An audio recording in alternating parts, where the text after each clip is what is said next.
मैं डॉक्टर सुनीता कुलश्रेष्ठ, सह आचार्य MSJ college में आज MA प्रीवियस के सेकंड पेपर में घनानंद के महत्वपूर्ण व्याख्याओं की श्रृंखला में आज जो पद करा रही हूँ वह परीक्षा की दृष्टि से विशेष महत्वपूर्ण है। देखिएगा पद, इस पद में कवि घनानंद ने विरहिणी नायिका के द्वारा रूठे हुए प्रियतम को मनाने की जो स्थिति का चित्रण किया है वह बहुत ही सरस जान पड़ता है।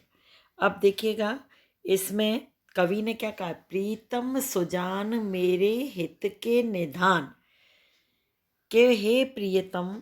नायिका अपने रूठे हुए प्रियतम से कहती है कि हे प्रिय सुजान, तुम ही मेरे प्रेम के आधार हो। हित के निधान यानी प्रेम के आधार हो। कहो कैसे रहे प्राण जो अनखी अरसाइयो। अब आप ही मुझे ये बताएं कि वो नायिका अपने नायक से क्या कहती है। आप ही मुझे बताएं कि मेरे प्राण आपके रूठे रहने पर कैसे सुरक्षित रह सकते हैं।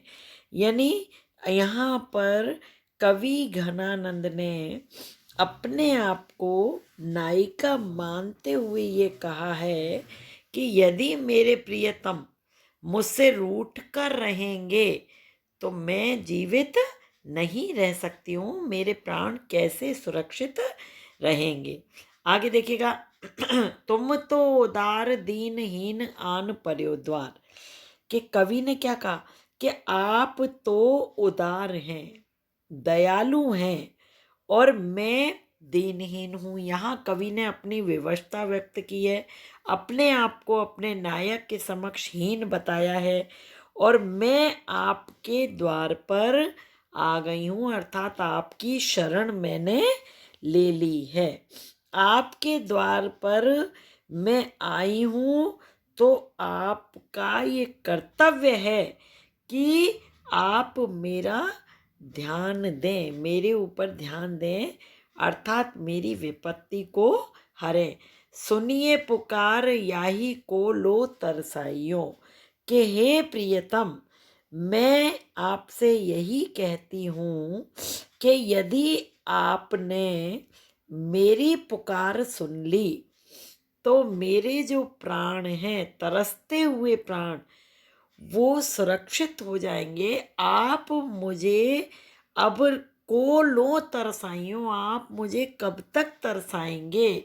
यानी अब तो मेरी ओर ध्यान दे दीजिए, अर्थात मेरे प्राण आपके बिना सुरक्षित नहीं रह सकते हैं। आगे देखिएगा, चातिक है रावरो अनोखो मोह आवरो, के हे प्रियतम, मैं आपका चातक हूँ। जिस प्रकार अब यहाँ पर कवि ने चातक पक्षी की विशेषता बताई है। चातक पक्षी के बारे में आप सब अच्छी तरह से जानते हैं कि चातक पक्षी स्वाति की नक्षत्र की बूंद की प्रतीक्षा करता है, यानी उसको स्वाति की बूंद ही पसंद है। वह उस नक्षत्र की बूंद से ही अपने प्यास को बुझाता है। अनोखो मोह रावरो, मैं आपके दर्शनों के लिए लालच हूँ, मेरा मोह आपसे बिल्कुल अद्वितीय है। सुजान रूप बावरो, कि मैं आपके दर्शनों की लालसा रखती हूँ और आपका जो रूप है वो मेरे लिए अद्वितीय है। बदन दर्शाइयों, आप मुझे अपने मुख के दर्शन करा दीजिए, यानी आपका जो सुंदर मुख है मैं उसके दर्शन करना चाहती हूँ।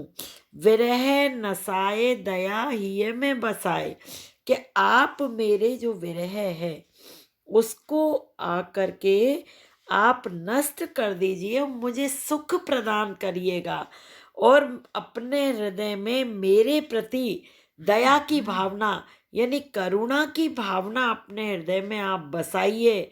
हाय हाय आनंद को घन बरसाइयो, कि अब मुझसे रहा नहीं जाता है। हे घनानंद कवि कहते हैं कि हे आनंद की वर्षा करने वाले बादल, अब आप आकर के यहाँ पर बरस जाइए।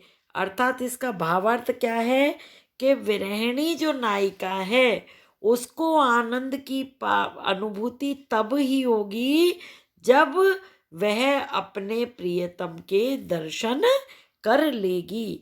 अर्थात जब तक उसे प्रियतम नहीं मिलेंगे तब तक उसको किसी भी प्रकार से संतुष्टि नहीं होगी, वो विरह अग्नि में जलती ही रहेगी। अब इस पद में विशेष बिंदु जो अपन देखेंगे, विशेष बिंदु में हम देखेंगे कि यहाँ पर पहली जो पंक्ति है कि उसमें कवि ने अपने जो प्रियतम है सुजान, उनको अलौकिक रूप में देखा है और उन्हें अपने प्रेम का भंडार बताया है। और दूसरा जो विशेष बिंदु है इसमें हम देखेंगे कि इसकी भाषा प्रवाहमय है। और उसके बाद में आप यहाँ देखिएगा कि कवि ने इस पद के अंदर यह भी बताने का प्रयास किया है कि नायिका अर्थात जो घनानंद है उन्होंने अपना सर्वस्व किसको माना है, सुजान को ही माना है। उनके बिना उसका जीवन बिल्कुल व्यर्थ है, उसके जीने की लालसा ही खत्म हो जाती है। और इसमें अंतिम पंक्ति आनंद को घन बरसाइयो, इसमें कवि ने अपनी विवशता और अपने जीवन के प्रति लालसा व्यक्त की है कि जब तक प्रेमी आकर के आनंद की वर्षा नहीं करेंगे तब तक प्रेमिका इसी प्रकार से तरसती रहेगी। अब ये पद आपको अच्छी तरह समझ में आ गया होगा। अगला पद हम अगले वीडियो में करेंगे।